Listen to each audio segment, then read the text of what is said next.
students, welcome to our YouTube channel. So today we are going to start our topic that is direct and inverse proportions.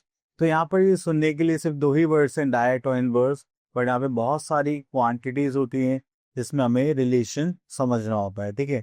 तो चलिए one by one देखते हैं यहाँ पर हमें क्या क्या टॉपिक्स गिवन है और उनके लिए हम यहाँ पर क्या करेंगे, प्रैक्टिस करेंगे। तो here we are going to start our topics just like the first we are having direct variation and direct proportion. Next we are having inverse variation, inverse proportion, then time and verb, scale of map, multiple ratios, next problems on direct inverse variation, and this is time and distance. तो ये topics थोड़े से understandable हैं but थोड़े से complicated भी हैं, तो आपको बड़े ही ध्यान से समझना होगा। So let's see what we are having here. Okay, so we are having a variable may take many values, then the two variable quantities increase or decrease correspondingly depending on each other's increase or decrease. They are called variation. Means अगर मैं किसी भी quantity में कुछ भी change करूंगा तो दूसरी क्वांटिटी ऑटोमेटिकली चेंज हो जाएगी। जस्ट लाइक मुझे 5 बर्गर्स चाहिए, एक बर्गर की कॉस्ट है 50 रुपीज़, तो मैंने 5 बर्गर्स के कितने दिखे, 5 5 25, दैट इज 250 रुपीज़। अगर मैं नंबर ऑफ बर्गर्स इंक्रीज करना चाहूँगा 5 की जगह 10, तो क्या मेरा प्राइस जो है वो भी इंक्रीज होगा या नहीं होगा? ऑब्वियसली होगा। जहाँ मैं 5 बर्गर्स के 250 पे कर रहा हूँ, तो 10 बर्गर्स के कितने पे करने पड़ेंगे, दैट इज 500 रुपीज़। तो मैंने इसे यहाँ पे नंबर इंक्रीज करा तो मेरा अमाउंट भी इंक्रीज हो गया। तो जब भी ऐसा कुछ होता है तो उसको हम बोलते हैं variation. So we are having two types of variation. The first is direct variation and the second is inverse variation. So first we are going to learn about the direct variation. So here we are having when two variable quantities vary in such a way that if one increases and the other increases in the same definition or ratio, if one decreases, the other decreases in the same definite ratio, then the two quantities are said to be in direct variation. Okay तो देखिए जैसे number of pencils and cost, अगर हम 10 pencil purchase करते हैं तो cost कितने 50, फिर हमने 20 परचेज करी तो ऐसे ही कॉस्ट कितनी हो गई 30, अगर हम 30 पेंसिल परचेज करते तो कॉस्ट कितनी हो गई 45। तो जैसे जैसे हम यहाँ पे नंबर ऑफ पेंसिल्स इंक्रीज करते जा रहे हैं ऐसे ऐसे ही हमारी कॉस्ट भी क्या हो रही है, इंक्रीज हो रही है। ओके तो ये एग्जाम्पल है हमारा डायरेक्ट वेरिएशन का। हम यहाँ पे कुछ और एग्जाम्पल्स हैं वो देख लेते हैं। Just like The work done varies directly as the number of men and work. ज्यादा लोग काम करेंगे तो ज्यादा काम होगा, कम लोग काम करेंगे तो कम काम होगा। Then the work done varies directly as the working time. Okay, तो हम ज्यादा टाइम काम करेंगे तो ज्यादा काम हम फिनिश कर पाएंगे, कम टाइम काम करेंगे तो हम कम वर्क फिनिश कर पाएंगे। Next is the distance covered by a moving vehicle varies directly as its speed. तो अगर मैं स्पीड और डिस्टेंस की बात करूं तो मैं ज्यादा स्पीड से अपना व्हीकल रन करूंगा तो मैं ज्यादा डिस्टेंस कवर कर पाऊंगा, अगर कम स्पीड से मैं अपना डिस्टेंस ट्रेवल करूँ तो मैं कम डिस्टेंस ट्रेवल कर पाऊंगा। So more speed more distance, less speed less distance. ठीक है। Next is the length of shadow of an object varies directly as it heights. तो अभी आप शेडो देखते हैं तो जिसकी हाइट ज्यादा होगी उसकी शेडो भी ज्यादा बड़ी होगी, इसकी हाइट कम होगी उस ऑब्जेक्ट की शेडो भी कम ही बनेगी। Next is consumption of rice varies directly as the number of persons. So यहाँ पे आता है more person, the more quantity of rice, the less person, less quantity of rice. मान लीजिए 5 people है हमारे पास जो राइस खाने आए हैं, ठीक है, तो 5 लोग ज्यादा कंज्यूम करेंगे। ठीक है, जैसे ही मैंने 5 से 10 इंक्रीज करे तो राइस की जो क्वांटिटी है वो भी कंजप्शन बढ़ जाएगा। Next is weight of identical articles varies directly as the number of articles. अब देखिए एक आर्टिकल वेट 100 ग्राम है तो मैं नंबर ऑफ आर्टिकल्स इंक्रीज करूंगा तो मेरा जो वेट है वो भी ऑटोमेटिकली क्या हो जाएगा, इंक्रीज हो जाएगा। सो अब आते हैं यहाँ पर that is direct variation direct proportion. तो इसके लिए हम यहाँ पे एक छोटा सा फॉर्मूला यूज करेंगे that is x1 upon y1। सो हमारे पास जो भी वेरिएबल्स होंगे just like x upon y, x1 upon y1, तो हम इनको रेशियो नंबर्स में लेंगे। ओके चलिए। So here we are having our exercise that is 8.1। तो हम सारे कॉन्सेप्ट करने के बाद यहाँ पर आ चुके हैं। और यहाँ पे क्वेश्चन नंबर 1 2 3 बेसिकली सेम है, तो हम यहाँ से करते हैं क्वेश्चन नंबर 2 ए पार्ट।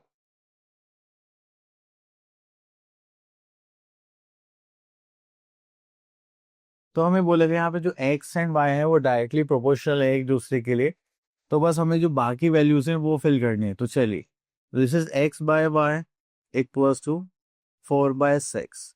तो this is x1 and y1 assume कर लेते हैं। सो x1 बाय y1। ओके, तो जब भी ऐसा कुछ होगा तो हम ये प्रॉपर्टी यूज करेंगे, that is x by y equals to x1 y1।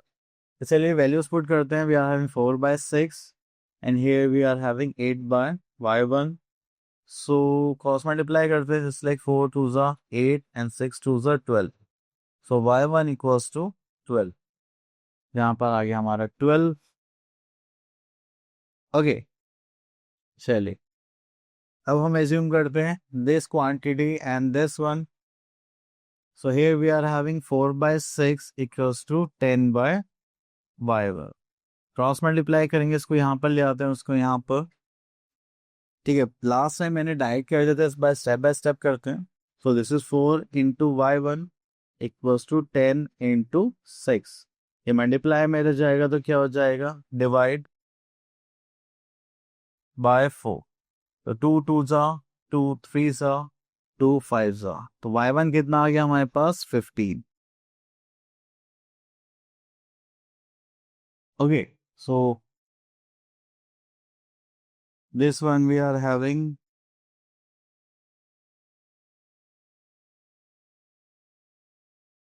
50। Okay, चलिए हम नेक्स्ट पार्ट सॉल्व करते हैं। So again we are having 4/6 equals to, यहाँ पर हमें इस बार x1 फाइंड आउट करना है, y1 हमें गिवन है, दैट इज 21। तो चलिए हो जाएगा 4 इंटू 21/6। सो 2 से करेंगे, 2 2 4 2 3 6 3 7 सर। तो दिस इज 7 2 सर 14 equals to x1। So this one we are having 14। अब नेक्स्ट पार्ट सॉल्व करते हैं।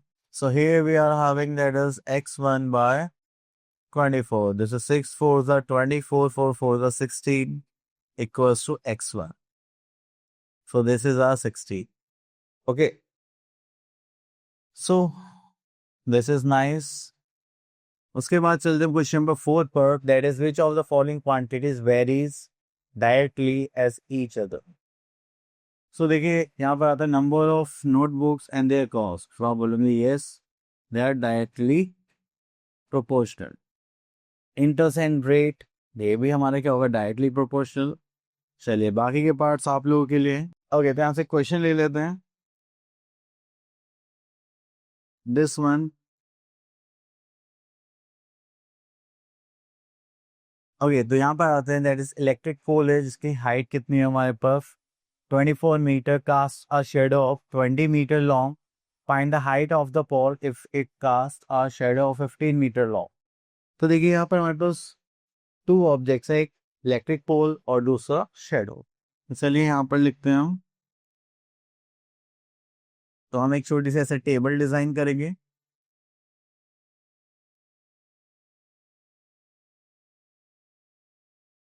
चलिए इसको अभी देखते हैं। तो यहाँ पर हम लिखते हैं सबसे पहले इलेक्ट्रिक पोल।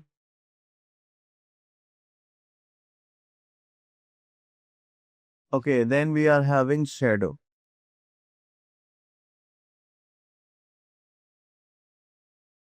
तो इलेक्ट्रिक पोल अगर 24 मीटर है तो शेडो कितनी कास्ट हो रही है, that is 20 metre. Find the height of the pole if it cast shadow 15 metre. Shadow कितनी होगी हमारी 15 मीटर, और ये कितना हो जाएगा हमारा, ये तो हमें निकालना है, तो हम उसको मान लेते हैं कि। अब देखिए जितनी ज्यादा हाइट होगी उतनी बड़ी शेडो होगी, तो ये कौन सा प्रोपोर्शन हो गया, direct proportion. So we are going to use that is x by y equals to x1 by y1। So this is 24 meter by 20 meter equals to a by 15 meter। अब सो solve करते हैं।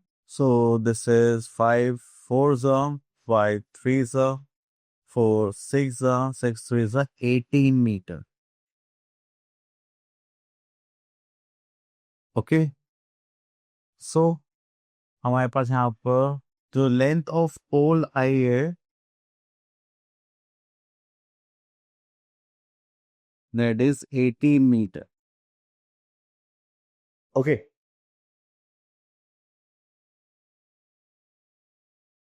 Okay, तो यहाँ से question और कर लेते हैं. ऐसे क्वेश्चन नंबर 20.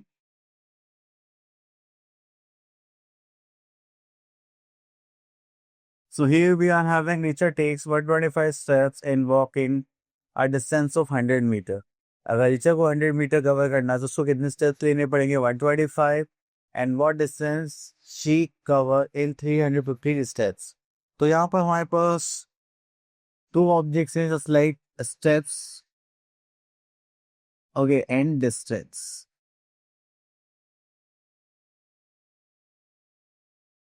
ओके, तो चलिए यहाँ पर देखते हैं.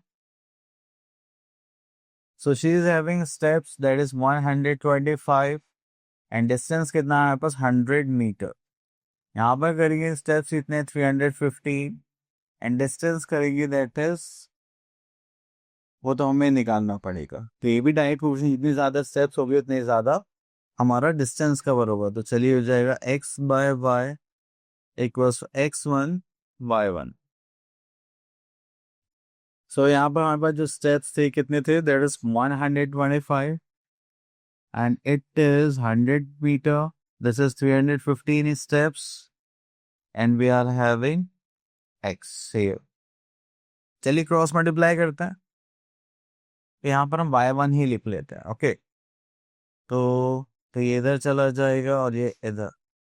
सो we are having y1 into 125 equals to 315 into 100. So ये हो जाएगा y1 equals to 315 into 100 by 125. So यहाँ पे 5 से करेंगे दैट इज 7, नहीं 6 5 is 13, 5 3 is 50. 5 से करेंगे 25, 25 4 is 100. सो चलिए मल्टीप्लाई करते हैं.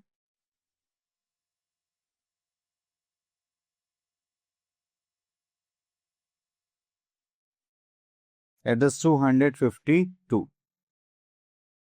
तो यहाँ पर जो हमारा डिस्टेंस हो गया दैट इज 252 मीटर. ओके, चलिए ये हो गया हमारा डायरेक्ट वेरिएशन फिनिश. अब आता है इनवर्स वेरिएशन और इनवर्स प्रोपोर्शन. इसमें आप क्या देखेंगे कि अगर आप एक क्वांटिटी इंक्रीज करते हैं तो दूसरी क्वांटिटी क्या हो जाएगी? डिक्रीज हो जाएगी. जस्ट लाइक अब देखिए यहाँ पर आता है the ratio of the price of tomato and the ratio of weight of tomatoes. Okay, so यहाँ पर हमारे पास जो टोमेटोज है अगर आप उसका वेट देखिए, ठीक है, तो अगर आप देखेंगे अगर मैं 10 रुपीज़ पर केजी का रेट है और उसमें मैं कितना टोमेटो परचेस कर पा रहा हूँ, जो भी मेरे पास अमाउंट होगा 4 केजी. अब लेकिन क्या हो गया, उसका रेट क्या हो गया? 10 से कितना हो गया? 8 पर केजी हो गया. तो मैं क्या करूँगा, उसमें 1 केजी और एक्स्ट्रा बाय कर पाऊंगा. अब देखिए जैसे कि मेरे पास 500 रुपीज़ है और मैंने 50 रुपीज़ पर केजी के हिसाब से 10 केजी मैंगोस परचेस करके ला सकता हूँ. अब मान लीजिए वो 50 की जगह 40 रुपीज़ पर केजी हो जाए, प्राइस कम हो गया, तो मैं उसी अमाउंट में जो अपना क्वांटिटी ऑफ मैंगोज है वो ज़्यादा खरीद सकता हूँ, है ना. तो यहाँ पे प्राइस कम हो गया, क्वांटिटी इंक्रीज हो गई, that is inverse variation. Okay, तो अब यहाँ पर कुछ एग्जांपल देखते हैं. Just like greater the speed lesser would be the time taken to cover the same distance. अगर मैं यहाँ से एक पर्टिकुलर डिस्टेंस पर 100 किलोमीटर स्पीड से जाता हूँ, ठीक है, और मुझे लगते हैं 3 आवर्स, और अगर मैं स्पीड उसकी कम कर दूँ, जैसे 100 से 50 पर आ जाऊँ, तो 3 आवर्स से कितने हो जाएंगे? 6 आवर्स. तो मैंने यहाँ पे स्पीड कम करी और मेरा टाइम इंक्रीज हो गया. तो दैट इज इनवर्स वेरिएशन. ठीक है, उसके बाद नेक्स्ट चलते हैं. That is more the number of people less the number of time for certain sup of food to laugh. अब देखिए अगर हमारे पास 10 पीपल है, वो जो फूड है वो चलता है 5 डेज. तो अगर 10 या 15 पीपल हो जाएंगे तो जो वो फूड था वो 5 डेज से कितने डेज चलेगा, 2 डेज और 3 डेज। तो number of people increases, number of days of food is down. Next is the more number of person less the time taken to complete a certain job. अब हमने यहाँ पे number of persons और time देखा है। अगर मुझे suppose करो एक घर बनाना है, उससे मैंने 20 लेबर्स लगा दिए, तो वो 1 मंथ में बन के तैयार हो जाएगा। लेकिन अगर मैं उसमें 20 जगह 50 लेबर्स कर दूं, तो क्या वो 1 मंथ से ज़्यादा में बनेगा, कम में बनेगा? अब उससे कम में बन जाएगा। Okay, so this is the answer. So इसी के साथ हम चलते अपने एक्सरसाइज दैट इज 8.2 पर, एंड यहाँ पर देखते हैं हम अपने क्वेश्चंस। चलिए, तो यहाँ से हम ले लेते हैं क्वेश्चन नंबर 2।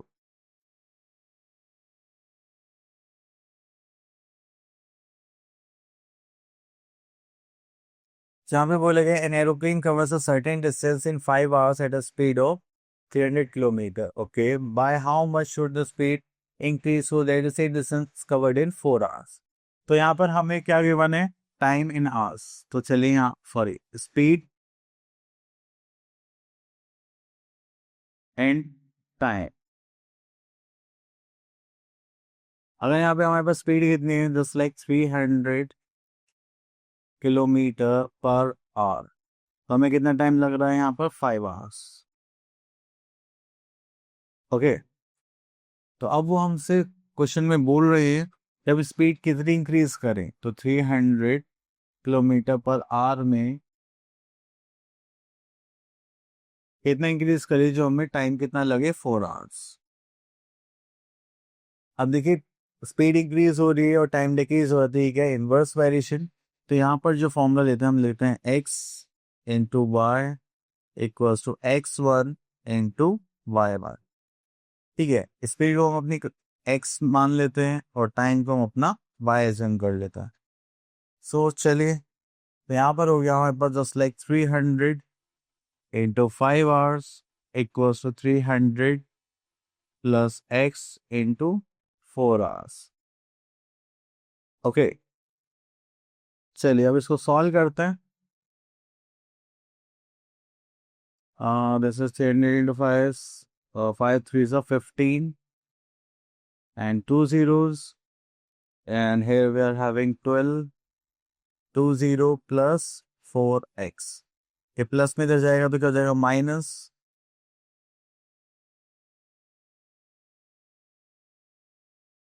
सॉल्व करेंगे तो ये हो जाएगा हमारे पास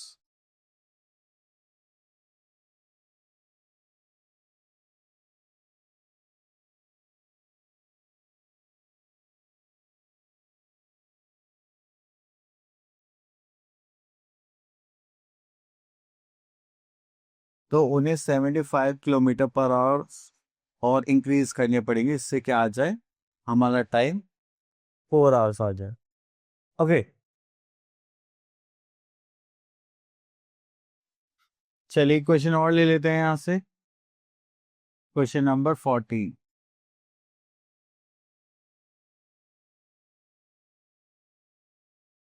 यहाँ पे गिवन है हमें, in a hostel there are 40 boys, they have provision of 30 days, 20 more boys join the hostel, how long will the provision last now? तो देखिए यहाँ पे नंबर ऑफ बॉयज है हमारे पास और डेज फॉर फूड। अगर हमारे पास 40 बॉयज हैं तो फूड कितने दिन चलता है, 30 डेज। और अगर 20 बॉयज और ज्वाइन कर लेते हैं, मतलब 40 प्लस 20 दैट इज 60, तो ये कितने दिन फूड चलेगा, आंसर ये पूछा गया है ना। तो देखिए, नंबर ऑफ बॉयज इंक्रीज हो गया है तो यहाँ पर हमारा क्या होगा, डेज डिक्रीज हो जाएंगे। तो यहाँ पर करेंगे हम 40 into 30 equals to 60 into x. तो ये हो जाएगा 2 टाइम्स 2 से करेंगे, this is 20 equals to x. ये जो फूड चलेगा वो कितने दिन चलेगा, 20 days only. Okay, so here we are having our next topic that is time and work। तो टाइम एंड वर्क में यहाँ पर हमारे पास डायरेक्ट और इन्वर्स वेरिएशन दोनों ही काम करते हैं। ठीक है, तो कहीं पर ये क्या करेगा, डायरेक्ट वेरिएशन भी यूज करेगा, कहीं पर ये अपना इनडायरेक्ट प्रोपोर्शन भी यूज करेगा. So work is directly proportional to the time when the rate of work is constant. The more time the result more work, but work is directly proportional to the number of workers. More workers and more work, the less workers, less work. Okay, so for a given quantity of work, the time is inversely proportional to the number of workers. अगर हम time और number of workers की बात करें in respect of work, ज़्यादा workers कम time लगेगा, कम workers ज़्यादा time लगेगा, है ना. तो दोनों ही सिचुएशन आ गई. लेकिन जब भी हम यहाँ पे टाइम एंड वर्क का कॉन्सेप्ट यूज करेंगे तो यहाँ पे आता है some situation we have to find out the work done by one person in one day. Suppose if a man takes x days to finish a work, then he finish 1/x of the work in one day. तो one day में वो कितना काम करेगा, 1/x. ठीक है. Also the work done by a man in one day is 1/x. तो एक दिन में उसका काम इतना हो जाएगा. Total time taken by the man to finish the whole work is x days. तो अगर आप इसको रेसिप्रोकल कर देंगे तो वो क्या हो जाएगा, हमारा टोटल नंबर ऑफ डेज जिसमें वो अपना वर्क कंप्लीट कर सकता है. Okay. Then second concept we are having inverse. X man can finish a work in y days, so one man can finish it in x into y days. तो जब number of work के बने थे यहाँ पे हमने क्या करा, मल्टीप्लाई. अगर z की बात करी जाएगी तो z कितने में काम पूरा करेगा तो हम उसको क्या करेंगे, डिवाइड कर देंगे. तो यहाँ पे हमें टोटल नंबर ऑफ वर्क निकालना पड़ेगा. ओके, सो देखिए यहाँ पे नंबर ऑफ मैन गिवन है और नंबर ऑफ डेज गिवन है. 10 है, नंबर ऑफ 10 मैन से नंबर ऑफ डेज कितने गिवन है, 15. यहाँ पर 8 नंबर ऑफ मैन गिवन है और डेज कितने हैं वो हमें निकालने हैं. तो जैसे ही हमने यहाँ पे कम वर्किंग डेज करे, ठीक है, नंबर ऑफ मैंस कम कर दी तो हमें वर्किंग डेज हो जाएंगे, ज़्यादा हो जाएंगे. That is a inverse proportion. Okay, चलिए उसके बाद अब आप यहाँ पर देखेंगे तो देखिए यहाँ पे वन डे वर्क वाले क्वेश्चंस भी हैं, जैसे कि A and B can complete piece of work in 10 days. तो one day work of A and B कितना होगा, 1/10. B and C complete a work in 12 days. यहाँ पे B and C one day में कितना वर्क करेंगे, 1/12. और ऐसे ही सेम बोलते C and A that complete the work in 15 days. तो यहाँ पे क्या आ जाएगा, 1/50. तो अगर हम यहाँ पे ए प्लस बी प्लस सी का सम करना है वन डे का, तो हम यहाँ पे देखेंगे twice of A plus B plus C in one day work is 1/10 this and हमारे पास सॉल्यूशन आ जाएगा 1/4. सो ये जो 2 था इससे और मल्टीप्लाई कर देंगे डिनोमिनेटर में तो हो जाए 1/8. तो A B C together can finish the work in 8 days. इसको हमें रेसिप्रोकल करना होता है. अगर बी का पूछा जाएगा तो हम ए प्लस बी प्लस सी में से क्या करेंगे, सी और ए का माइनस कर दें तो बी का आ जाएगा. That is this. तो हमें वन डे वर्क लेके ही यहाँ पे सारे कॉन्सेप्ट्स को यूज करना है. ओके, तो चलिए, तो इसी के साथ हम आगे अपने एक्सरसाइज दैट इज 8.3 पर. Let's start our exercise 8.3. Let's pick question number 3 from here.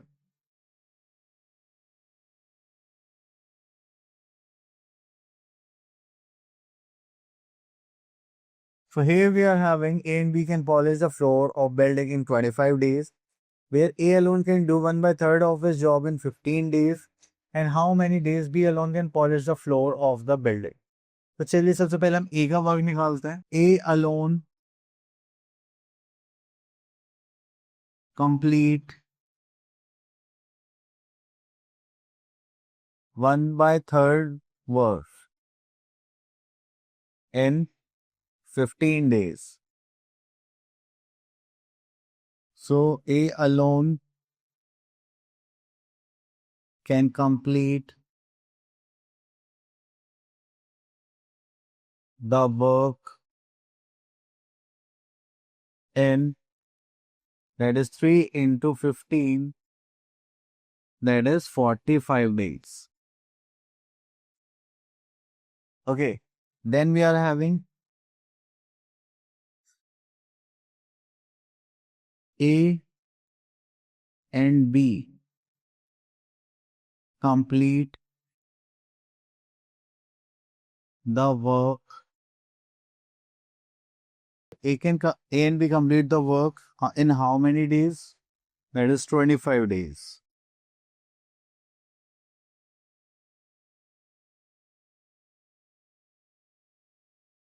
So here we are having 1 day work of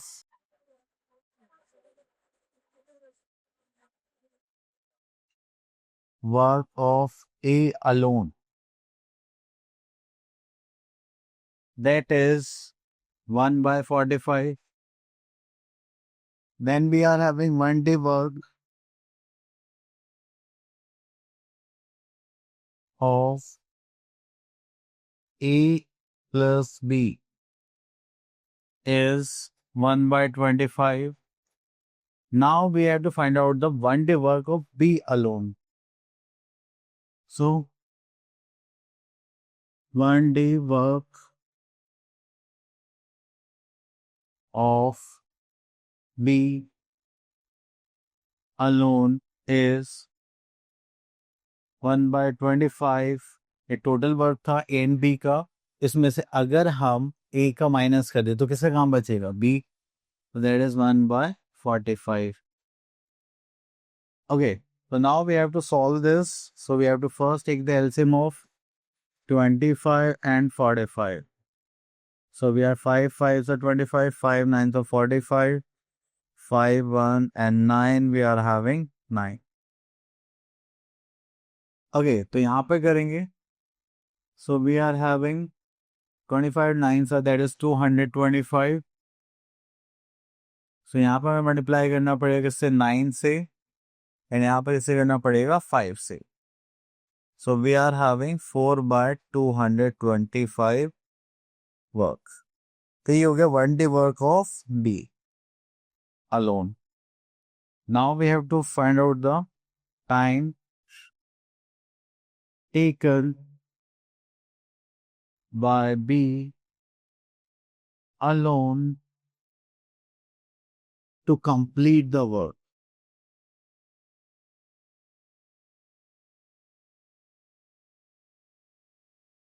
That is, अब इसको रेसिप्रोकल कर देंगे तो से 225 by 4. तो ये हो जाएगा 5 4s are 20 and 6 4s are 24, 1 by 4 days. Okay, तो यही सेम कॉन्सेप्ट हमें हर जगह यूज करना है. That's it. ओके, तो यहाँ से एक कॉन्सेप्ट ले लेते हैं just like question number 16. So यहाँ पे बोलेगा that is 12 persons can complete a piece of work in 20 days. Then how many days it will take 15 persons to complete a work?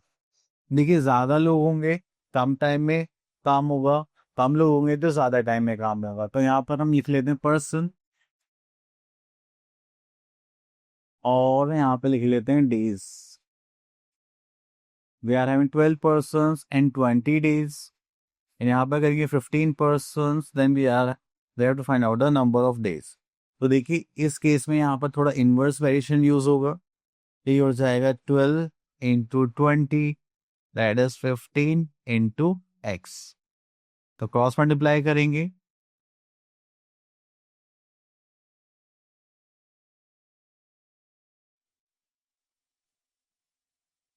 Sorry, ये 3 भी तो बच गया था. 3 4s are 12, तो 4 4s are 16 days.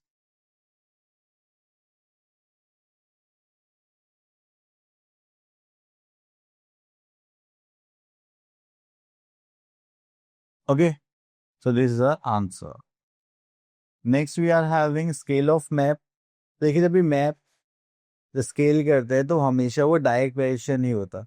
वे जो साइज होगा, हम जैसे यहाँ पे स्केल ऑफ मैप लिया 1:2 लाख. तो अगर हमें यहाँ पे 10 cities दिखाना है तो उस पिक्सल स्केल कितना हो जाएगा यहाँ पर? That is 2 lakh centimetre 2 kilometre. ठीक है, 1 लाख सेंटीमीटर इसके इक्वल होगा 1 किलोमीटर के. ठीक है, तो किसी रेशियो में हम सारी चीज़ें यहाँ पर शो करेंगे. सो देखिए, यहाँ पर आता है just like centimetre. 1 centimetre 20 kilometre है. यहाँ पे 10 सेंटीमीटर होगा तो ये कितना हो जाएगा? Just like 200 kilometres. Okay, next आता है हमारे पास multiple ratio mix proportion direct inverse variation. तो यहाँ पर पहले तो हमने दो क्वांटिटीज में इनवर्स वेरिएशन किया था, यहाँ पे क्या करेंगे मल्टीपल क्वांटिटीज में। अब देखिए जैसे यहाँ पर है the cost of 12 packets of T 50 100 gram just 240। तो यहाँ पे नंबर ऑफ पैकेट्स लिए, क्वांटिटी ली, कॉस्ट लिए। तो 12 पैकेट्स का 100 ग्राम का पैकेट था, कॉस्ट कितनी रही 240। What will be the cost of 17 packets of 90 ग्राम, वो हमें निकालना है। तो जो भी आपको फाइंड आउट करना होता है वो आप सबसे लास्ट में रखेंगे। फिर इनके बीच में रिलेशन देखिए just like number of packets और क्वांटिटी। नंबर ऑफ पैकेट्स ज़्यादा होंगे तो क्वांटिटी भी ज़्यादा होंगी, एंड नंबर ऑफ पैकेट्स कम हुए तो क्वांटिटी भी कम हुई। तो ये तो सेम क्या हो गया हमारे डायरेक्ट वैसे, तो इसलिए हमने इनको सेम डायरेक्शन में एरो बना दिया। अब उसके बाद इस नंबर ऑफ पैकेट और कॉस्ट का देखते हैं। पैकेट ज़्यादा कॉस्ट ज़्यादा, पैकेट कम कॉस्ट कम, तो ये सब भी आपस में क्या हो गए डायरेक्ट। हम इनका रेशियो लिखेंगे जस्ट लाइक 12:70 ये हो गया, 100:90 ये हो गया। जो थर्ड है उसको हम प्रोपोर्शन में लिखेंगे। फिर हम यहाँ से प्रोडक्ट ऑफ मीन्स और प्रोडक्ट ऑफ एक्सट्रीम करके इसको सॉल्व कर लेंगे। ठीक है, अब देखिए यहाँ पर हमें नंबर ऑफ चिल्ड्रंस निकालने हैं। तो यहाँ पर बोला गया है मिल्क एंड डेज। मिल्क और डेज की बात करें, ठीक है, और चिल्ड्रन की बात करें। देखो ज़्यादा मिल्क होगा ज़्यादा चिल्ड्रन पी पाएंगे, कम मिल्क होगा तो कम चिल्ड्रन पी पाएंगे, है ना। तो ये क्या हो गया डायरेक्ट। अगर डेज और चिल्ड्रन की बात करें, चिल्ड्रन ज़्यादा होंगे तो डेज कम होगा, डेज चिल्ड्रन कम होंगे तो डेज ज़्यादा कंजप्शन हो पाएगा मिल्क का। तो ये दोनों क्या हो गए इनवर्स। कब आप लोगों को क्या करना है, इनका रेशियो लिखना है। तो ये दोनों डायरेक्ट हैं, जैसे 625:630। अब ये इनवर्स है तो उसको रेसिप्रोकल कर देंगे जस्ट लाइक 7:10। और यहाँ पे प्रोपोर्शन में आ जाएगा बस 250:x। तो वही product of extremes and product of means solve कर देंगे, है ना। ओके, चलिए तो इस टाइप से हम इनको सॉल्व करेंगे। तो हम आया था अपने एक्सरसाइज दैट इज 8.4 पर।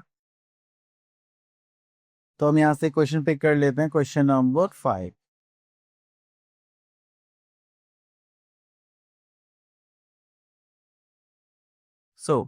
तो यहाँ पे चिल्ड्रंस के बारे है, तो यहाँ पे लिख लेते हैं नंबर ऑफ चिल्ड्रन,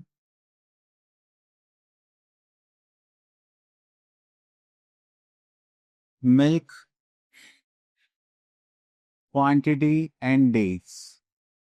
और हमें निकालना है कि हाउ मेनी चिल्ड्रंस। तो यहाँ पर लिख लेते हैं milk quantity, number of days and number of children.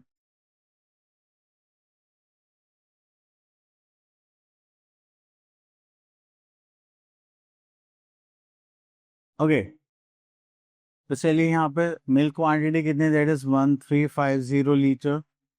Days कितने हैं 30 days, and number of children is 70। Now we are having at the same rate how many children will consume 1710 liter 28 days and ये हमें find out करना है। तो देखिए quantity of children, ज़्यादा quantity होगी ज़्यादा चिल्ड्रन पी पाएंगे, तो ये सेम डायरेक्शन में जा रहा है। ठीक है, ज़्यादा बच्चे होंगे तो कम दिन दूध चलेगा, कम बच्चे होंगे तो ज़्यादा दिन दूध चलेगा। तो ये क्या हो गया हमारा इनवर्स वेरिएशन। अब उसके बाद हम यहाँ पर क्या करेंगे, तो सॉल्व करने के लिए रेशियोज बनाएंगे जस्ट लाइक 1350:1710। ठीक है, ये हमारा इनवर्स है तो उसको रेसिप्रोकल कर देंगे जस्ट लाइक 28:30। अब ये प्रोपोर्शन टू किसके हो जाएगा, नंबर ऑफ चिल्ड्रन के, जस्ट लाइक 70:x। तो हम यहाँ पर यूज करेंगे product of mean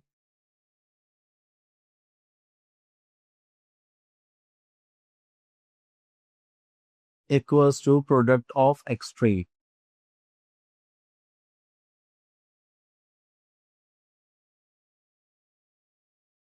okay, the product of means नहीं तो याद देंगे प्रोडक्ट एक्सट्रीम्स। चलिए हम लिखिए 1710:30:70।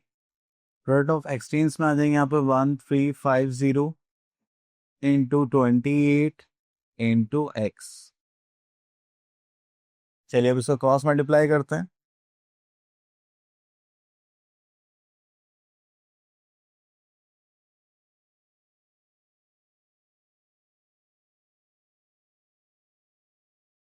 So here we are having 95 children. Okay तो आप देखिए इसमें देख सकते हैं यहाँ पे नंबर ऑफ चिल्ड्रन कितने थे 73, तो इतना लीटर क्वांटिटी पिया। अब सेम ही डेज के लिए अगर देखेंगे तो यहाँ पे नंबर ऑफ चिल्ड्रन इंक्रीज होंगे तभी तो ज़्यादा क्वांटिटी पी पाएंगे। ओके तो हमारा आंसर सही है ये। नंबर ऑफ चिल्ड्रन कितने आ गए हमारे पास 95। Okay so now move to next topic. So here we are having time and distance। तो टाइम एंड डिस्टेंस में हमारे पास 3 क्वांटिटीज होते हैं जो most important, just like speed, time and distance. तो यहाँ पे हमारे पास फॉर्मूला है, just like speed equals to होता है डिस्टेंस अपॉन टाइम, टाइम निकालना डिस्टेंस अपॉन स्पीड, और डिस्टेंस निकालना था speed into time. So distance travelled is directly proportional to the time and speed. ज़्यादा टाइम ज़्यादा डिस्टेंस, कम टाइम कम डिस्टेंस, ज़्यादा स्पीड ज़्यादा डिस्टेंस, कम स्पीड कम डिस्टेंस। लेकिन अगर हम यहाँ पर देखें स्पीड और टाइम वो क्या होते हैं, इनवर्सली प्रोपोर्शनल होता है। अगर स्पीड इंक्रीज होगी तो टाइम डिक्रीज होगा, स्पीड डिक्रीज होगी तो टाइम इंक्रीज होगा। ओके तो चलिए आगे देखते हैं यहाँ पर। अब देखिए यहाँ पे यूनिट है डिस्टेंस अपॉन टाइम। एक तो होते हैं मीटर पर सेकेंड, एक होती है हमारे पास किलोमीटर पर आवर। अगर किलोमीटर पर आवर से आपको मीटर पर सेकंड पर जाना है तो आप किससे मल्टीप्लाई करेंगे, 5/18 से, शॉर्ट मेथड। लेकिन ये आया कैसे वो देखते हैं। जैसे लाइक 1 किलोमीटर पर आवर है, 1 किलोमीटर बाय 1 आवर। 1 किलोमीटर में कितने मीटर होते हैं 1000, और कितने आवर्स में कितने सेकंड होते हैं 60 × 60 सेकेंड्स। वो सॉल्व करेंगे तो ये आ जाएगा। तो अब आपको देखना है कि ये 1 किलोमीटर पर आवर से मीटर पर सेकंड में जा रहे हैं, तो जो मीटर है वो स्मॉलर है तो 5 ऊपर रहेगा 18 नीचे है। अगर हम इसको मीटर पर सेकंड से किलोमीटर पर आवर लेंगे तो फिर बिगर यूनिट आ गई, तो 18 कहाँ रहेगा ऊपर और 5 नीचे। ओके तो बस यही कॉन्सेप्ट है हमारे पास यहाँ पर। सो इसी के साथ हम आते हैं अपने एक्सरसाइज दैट इज 8.5 पर, और यहाँ पर देखते हैं हम एक क्वेश्चन। तो यहाँ से हम लेते हैं क्वेश्चन नंबर 5।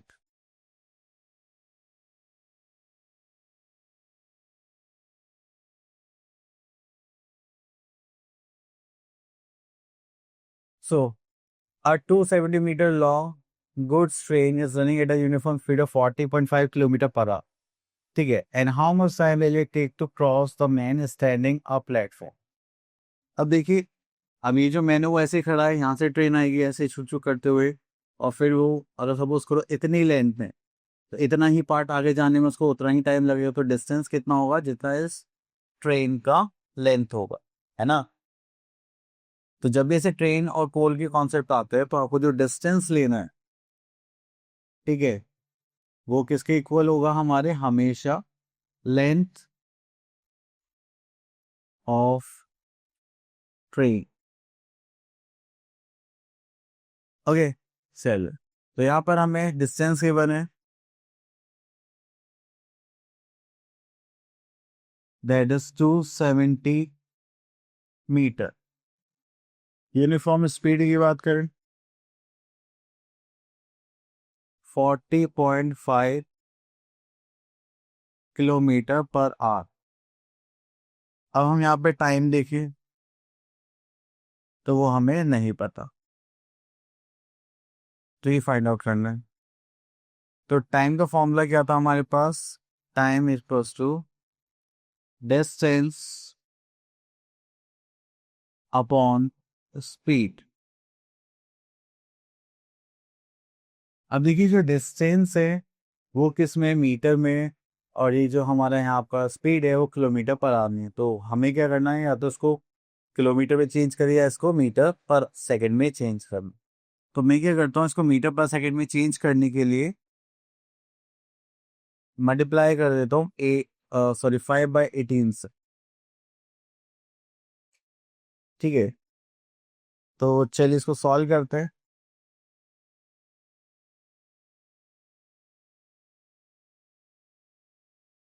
चलो मैं यहाँ पे सॉल्व कर लेता हूँ। 405/10 इंटू 5/80। तो 5 से करेंगे तो 2 टाइम्स, 9 से करके देखें, 9 4 ज़ा 36, 45, 9 5 ज़ा 45, दिस इज 2। सो ये हो गया हमारे पास 45/4 मीटर पर सेकेंड। ओके तो अभी मीटर पर सेकंड में, मीटर में तो हम इसको सॉल्व कर सकते हैं। तो चलिए, तो डिस्टेंस हमारा कितना, that is 270 metre, that is 270 metre. और स्पीड हमारे पास कितनी आ गई, 45/4, 45/4 मीटर पर सेकंड। इतना करने के बाद हम यहाँ पर करते हैं, दैट इज 270 इंटू 4/45। ओके, तो चलिए इसको सॉल्व करेंगे। 5 9 फिर 9 से करते हैं, 9 3 27, 9 5 45, देन 6 4 24, so 6 4 24 seconds। तो उस ट्रेन को, उस मैन को ऐसे क्रॉस करके जाने में कितना टाइम लगेगा, that is only 24 seconds। Okay, चलिए उसके बाद आगे चलते हैं। ओके, तो यहाँ से क्वेश्चन नंबर 9 देख लेते हैं।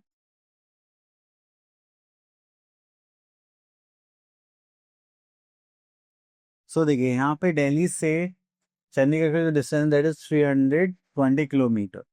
तो यहाँ पर हमें डिस्टेंस बताया गया है, दैट इज 320 किलोमीटर का डिस्टेंस है। और पिंकी ने दिल्ली का जो टाइम बताया गया, वो बताया गया time she left Delhi, that is 5 AM। Okay, यहाँ पर एवरेज स्पीड बताई गई है, that is 50 kilometre per hour. तो ये पूछा गया है, when will it reach at Chandigarh. तो मुझे बताइए उसका रीचिंग टाइम क्या होगा। तो चलिए यहाँ पे टाइम निकालते हैं। सबसे पहले टाइम इक्वल्स टू क्या होगा, डिस्टेंस अपॉन स्पीड। तो distance we are having, that is 320 kilometre, and here we are having speed is 50 kilometer per hour। सी से 0 कैंसिल आउट, तो यहाँ से शो करेंगे, that is 6 5 30, and this is 2/5 hours। Okay, तो यहाँ पे 6 आवर्स कंप्लीट हो चुके हैं, 2/5 आवर्स। तो हम यहाँ पे देखेंगे 6 hours and this is 2/5 into 60 करते हैं। So this is 12 5 16 and this is minutes। So we are having 6 hours and 24 minutes। अगर हम इसी को यहाँ पर देखें तो स्टार्टिंग टाइम कितना था, 5 AM। So we are having she reached Chandigarh